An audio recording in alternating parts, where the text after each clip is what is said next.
February 19th, 1945, 8:57 hours. Iwo Jima, Green Beach. The sea is still churning from naval bombardment when a low, mechanical growl cuts through the smoke. Marines crouch behind black volcanic sand ridges, rifles clutched, waiting for the next invisible burst of Japanese fire. Then it appears, an American M4A3 Sherman. Its turret scarred, its hull painted with a blunt warning, flame. The tank lurches forward, tracks grinding through ash and broken coral. A hatch opens briefly. A crewman signals. And suddenly, a roaring stream of liquid fire erupts from its bow, washing over a concrete bunker carved into the island like a wound that refuses to heal. Inside the bunker, Japanese defenders, trained for years to die rather than surrender, feel heat clawing through steel shutters and firing ports. Rifles fall silent. Machine guns stop mid-burst. Outside, Marines stare in disbelief at the raw, brutal efficiency. The bunker that held them pinned for hours is now silent within seconds. Smoke curls upward. The Sherman advances again. And somewhere beneath the island honeycomb of tunnels, word spreads fast. The Americans have brought fire itself. The Pacific War had always been different, close, brutal, personal. Japanese defensive doctrine emphasized fortified positions, hidden caves, and an unwavering refusal to retreat. On islands like Tarawa and Saipan, American infantry learned the hard way that grenades and rifle fire barely scratched reinforced bunkers. Each strongpoint became a miniature fortress, each cave a trap waiting to swallow entire platoons. Marines found themselves fighting enemies they could barely see, pinned down by defenders who preferred annihilation to capture. Casualties mounted. Frustration grew, and commanders began searching for something, anything, that could break the stalemate.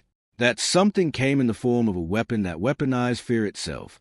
Flamethrowers had existed before, portable tanks carried by individual soldiers, but they were limited, fragile, and terrifying for the operator. Tank-mounted flamethrowers changed everything. Engineers modified Shermans into specialized flame tanks, including the POA CWS-H1, and the famous Zippo variants used by Marine Corps units. They replaced machine guns with pressurized flamethrower systems capable of projecting burning fuel over 100 yards. Thick armor protected the crew. A massive fuel tank allowed sustained bursts. What once required suicidal proximity could now be delivered from a moving fortress. Japanese troops were among the most disciplined and determined soldiers of the war. Their training emphasized resilience under bombardment, endurance under starvation, and absolute resistance against enemy assault. They had strategies for artillery, countermeasures for naval guns, tactics for ambushes and nighttime infiltrations. But flame tanks represented something else, something psychological. Artillery might collapse a bunker, but flamethrowers invaded it. Fire crawled into cracks and tunnels. It consumed oxygen, filled chambers with smoke, and forced defenders to confront an enemy they couldn't shoot, couldn't outlast, couldn't even see clearly through the choking heat. On Iwo Jima's first morning, American flame tanks rolled with infantry columns, deliberately targeting fortified positions that had already resisted hours of shelling. Marines learned to follow closely behind them, trusting the armored giants to neutralize caves and pillboxes that once required suicidal charges. Japanese soldiers quickly discovered that their bunkers, once nearly invulnerable, could become furnaces within seconds.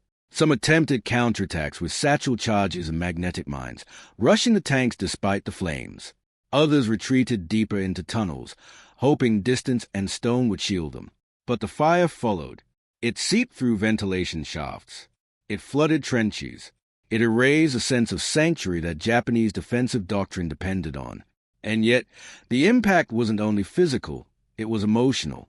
Imagine the moment from inside a bunker, darkness pierced by the glow of a nozzle outside, a sudden roar like a living creature, heat turning the air itself into a weapon. Training said hold position. Honor said fight to the end. But instinct, the raw human need to breathe, screamed otherwise. Reports from American units described positions that fought fiercely against conventional assaults but fell almost instantly when faced with sustained flame. The battlefield shifted. Time compressed. Engagements that once cost dozens of lives now ended in minutes. American commanders noticed quickly. Flame tanks became priority assets, requested by infantry officers who had seen their effect firsthand. On Iwo Jima and later Okinawa, they were often deployed in pairs, one covering the other, advancing methodically across landscapes that looked more like alien planets than battlefields. Japanese defenders tried adapting, camouflaging positions better, targeting tanks with artillery when available. But on many islands, resources were already scarce. Ammunition dwindled. Air support was nearly non-existent. And against armored flamethrowers, their existing tactics struggled to find an answer. By nightfall on that first day, Marines advancing inland reported something unusual: fewer prolonged firefights, more sudden silences, more bunkers abandoned or burned out completely. Flame tanks had not won the battle alone, but they had shattered the illusion of invulnerability that fortified positions once provided. And deep within Iwo Jima's tunnels, commanders began grappling with a terrifying realization: their most reliable defenses were becoming death traps. But this was only the beginning, because as American engineers refined their flame tanks, and as island battles grew even more desperate, the psychological war between fire and fortification was about to reach a level neither side had ever imagined. The Sherman's tracks grind forward through shattered coral and twisted metal. Marines hug the ground behind it, boots sinking into war mass that still radiates heat from earlier bombardments. Ahead, another ridge hides a network of Japanese positions, carefully engineered cave that once made American assaults bleed for every yard. The tank commander leans halfway out of the hatch, scanning for firing ports barely visible beneath camouflage netting and volcanic rock. A muzzle flash flickers. Machine gun rounds ping harmlessly off thick armor. The Sherman halts. The flamethrower ignites again, an orange river surging into darkness. Inside the caves, Japanese soldiers feel the shift before they fully understand it. For months, even years, they trained to endure shelling and starvation. They learned to survive bombardments that turned hills into dust. Artillery could be waited out. Infantry could be ambushed. But flame tanks changed the geometry of survival. Fire didn't stop at bunker walls. It sought them out. It crawled through ventilation shafts, surged through trenches connecting hidden chambers, and devoured oxygen with ruthless efficiency. Positions that once felt like impenetrable sanctuaries became suffocating traps. American troops quickly noticed a difference. On earlier islands like Tarawa, clearing fortified positions required painstaking, deadly work. Grenades tossed into firing ports, demolition teams crawling forward under heavy fire. Entire platoons lost just to silence a single bunker. But by 1944 and 1945, flame tanks began rewriting that grim math. Infantry officers requested them by name. Radio calls echoed across the battlefield. Send up the Zippos. The tanks moved slowly but deliberately, escorted by riflemen who protected their flanks while engineers marked targets with smoke grenades. Japanese doctrine had emphasized static defense, layered fortifications, concealed artillery, and interconnected tunnels designed to maximize endurance. General Tadamichi Kobayashi's strategy on Iwo Jima, for example, rejected futile beach defenses in favor of deeply buried positions meant to grind down American forces over weeks. On paper, it was brilliant. On the ground, it worked until flame tanks arrived in force.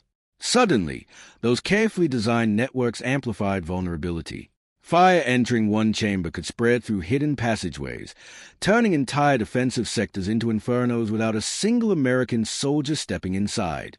Some Japanese soldiers tried countermeasures. Teams armed with satchel charges launched desperate assaults against advancing Shermans, sprinting through machine gun fire to plant explosives on vulnerable tracks or engine compartments. Others attempted to lure tanks into kill zones where artillery or anti-tank guns could strike from concealed angles. But on many isolated islands, resources were limited. Heavy anti-tank weapons were scarce. Air cover was virtually non-existent, and American infantry quickly learned to screen their flame tanks aggressively, cutting down attackers before they got close enough to strike. You can almost feel the psychological tension ripple through both sides. For American Marines, the flame tank represented a grim but effective ally, a way to break deadlocks that had cost countless lives. They followed the armored beast with cautious trust, watching bunkers go silent where once they faced hours of brutal fighting. For Japanese defenders, the weapon carried a deeper dread. Fire was immediate, personal, unavoidable. It robbed them not just of physical protection, but of the mental assurance that their fortified positions could withstand anything. Combat reports from Okinawa described entire cave complexes neutralized within minutes when flame tanks coordinated with demolition teams. The process became methodical, identify firing ports, saturate entrances with flame, seal tunnels with explosives. Smoke billowed from hillsides like breath from a wounded giant. Resistance didn't dissipate. Japanese troops remained fiercely determined, but the tempo of battle shifted. Instead of prolonged sieges, many engagements ended in sudden collapses once flame tanks were brought forward. Yet the American crews themselves lived under constant threat. Flame tanks were high-value targets, their volatile fuel tanks making them vulnerable if penetrated. Japanese soldiers understood this and often prioritized attacking them with everything available. Mortars rained down. Hidden snipers targeted commanders peering from hatches. Suicide attackers attempted to climb onto moving vehicles. Inside the Shermans, crews worked under immense pressure, balancing the destructive power of their weapon with the knowledge that one well-placed hit could turn their own tank into a blazing coffin. And still, despite the danger, the psychological effect remained undeniable. American infantry described moments when enemy fire abruptly ceased after the first burst of flame. Japanese soldiers, conditioned to endure artillery barrages without flinching, sometimes abandoned positions once flame tanks approached, retreating deeper into tunnels or attempting nighttime escapes. Commanders on both sides recognized that the battle had entered a new phase, one where fear itself became a strategic force. But adaptation was inevitable.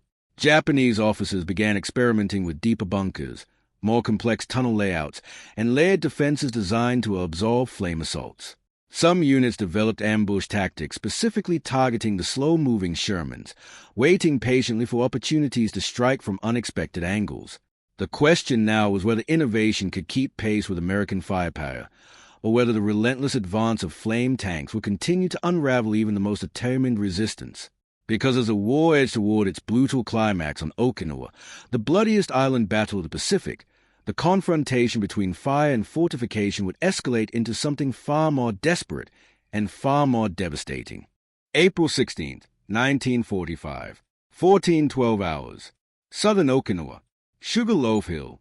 Rain mixes with ash, turning the battlefield into a choking pace that clings to boots and tank tracks alike. Marines huddle behind shattered limestone ridges as machine gun fire tased through the air from somewhere inside the hill itself. You can't see the enemy, only flashes from hidden apertures carved into stone. Then the coal crackles over the radio, bring up the flame tanks. Moments later, two Shermans crest a ridge, their hulls scarred, their flamethrower nozzles dark and waiting. The hill that had resisted hours of artillery is about to meet something far more intimate. Okinawa was different from previous battles. Larger, bloodier, more desperate. Japanese commanders, anticipating invasion, had transformed the southern half of the island into a labyrinth of interconnected bunkers, caves, and reverse-slope defenses. Artillery hid inside mountains. Machine gun nests overlapped in deadly arcs. Infantry waited beneath layers of stone and reinforced concrete. It was a fortress built to bleed the Americans dry. And at first, it worked. Weeks of fighting saw horrific casualties as Marines and Army troops struggled against defenders who refused to retreat, refused to surrender, and seemed almost impossible to root out. Flame tanks entered this battlefield not as experimental tools, but as essential instruments. Units like the 713th Tank Battalion and Marine Armored Flamethrower Detachments advanced alongside infantry, targeting positions that conventional assaults couldn't crack. At Sugarloaf Hill, one of the most fiercely contested positions on Okinawa, American troops attacked repeatedly only to be driven back by hidden defenders. But when flame tanks coordinated with infantry assaults, saturating cave mouths and trench lines with burning fuel, the dynamic changed.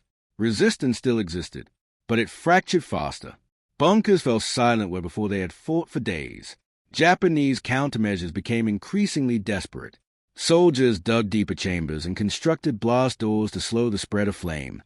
Some units attempted to seal ventilation shafts, hoping to prevent fire from entering tunnel networks. Others launched coordinated night attacks against American armor, small groups creeping through darkness with explosives strapped to their bodies, determined to destroy the dreaded Shermans before dawn. In several instances, flame tanks were lost to well-planned ambushes, but each destroyed tank was quickly replaced. American logistics ensured a steady stream of armored reinforcements, something Japanese forces, isolated and undisciplined, could not match. You can almost hear the exhaustion in both armies. American infantry trudging forward behind tanks, knowing that every bunker might still conceal determined fighters. Japanese defenders, exhausted from weeks underground, facing an enemy that now wielded a weapon capable of turning their most carefully constructed defenses into lethal ovens. Combat became brutally close. Flame tanks advanced yard by yard, often within grenade range of hidden positions. Infantry cleared tunnels immediately afterward, confirming that fire had done its grim work. Reports from Okinawa reveal a stark pattern. Positions that resisted artillery and direct assaults for hours or days frequently collapsed within minutes once flame tanks were deployed effectively. The reason wasn't just physical destruction, it was environmental annihilation. Fire consumed oxygen. Heat forced defenders from protected firing points. Smoke disoriented even the most disciplined troops. Japanese soldiers who had endured weeks of bombardment found themselves confronted with a weapon that bypassed the very concept of static defense. American commanders refined tactics continuously. Flame tanks rarely operated alone. Infantry squads screened their flanks. Engineers marked targets, and conventional tanks provided covering fire against anti-tank threats. Coordination became a lethal choreography, one unit exposing a firing port, another unleashing flame, a third sealing the bunker with explosives. The battlefield turned into a systematic campaign against fortification itself. Hill by hill, cave by cave, inch by inch. Yet victory came at immense cost. Okinawa became the bloodiest battle of the Pacific War, with staggering casualties on both sides. Japanese soldiers continued to fight fiercely despite the horrors unleashed upon them. Many positions held until annihilation. Others launched final banzai charges or suicide attacks against advancing tanks, determined to inflict maximum damage even in defeat. Flame tanks did not end resistance. They shortened battles that might otherwise have lasted far longer, and perhaps claimed even more lives. As weeks dragged on, the psychological toll deepened. American crews described a heavy silence after each flame assault, an eerie stillness broken only by crackling embers and the distant rumble of artillery. Some wrestled privately with the brutal nature of their weapon, even as they recognized its effectiveness in saving fellow soldiers from deadly close-quarters fighting. Japanese survivors later recalled the terror of hearing tank engines approaching, a sound that signaled not just attack, but suffocating fire creeping through tunnels they once trusted with their lives. By June 1945, organized resistance on Okinawa began collapsing under relentless pressure. Flame tanks had become a symbol of American adaptation, a technological and tactical answer to one of the most formidable defensive systems ever constructed. But beyond the battlefield statistics lay a deeper truth. This weapon had reshaped the psychological landscape of war itself, forcing an enemy renowned for resilience to confront a force that undermined both body and spirit. And yet, the question lingered. If Japan's island fortresses could be broken by armored flame, what did this mean for the looming invasion of the Japanese home islands? American planners were already preparing for an operation that promised casualties on a scale never before seen, and flame tanks were expected to play a central, terrifying role. July 28, 1945, 6:40 hours. Aboard USS Ancon, Pacific Ocean. Maps cover every surface, Kyushu's beaches, Honshu's hills, town circled in red pencil. Officers lean over tables thick with cigarette smoke, voices low, calculating distances, resistance, and the cost in human lives. One section is marked with particular urgency: fortified cave systems, urban strong points, mountainous terrain perfect for defense.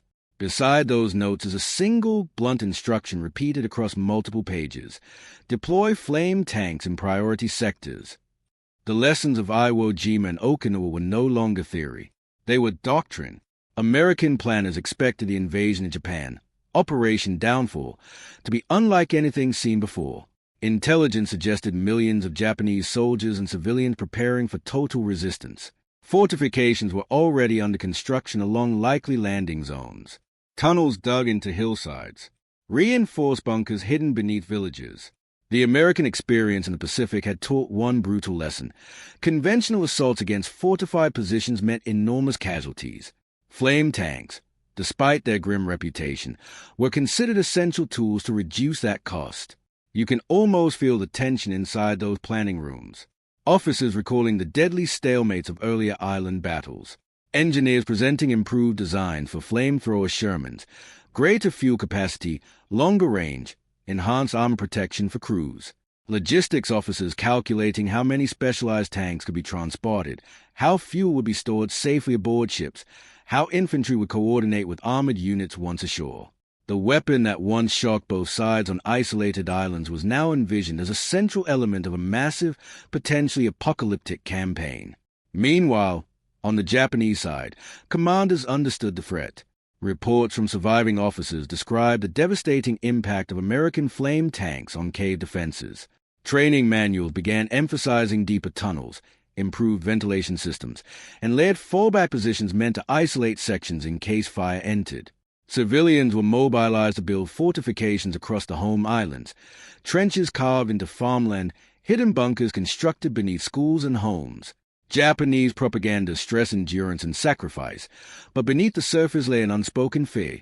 The enemy now possessed a weapon that turned their strongest defenses into liabilities.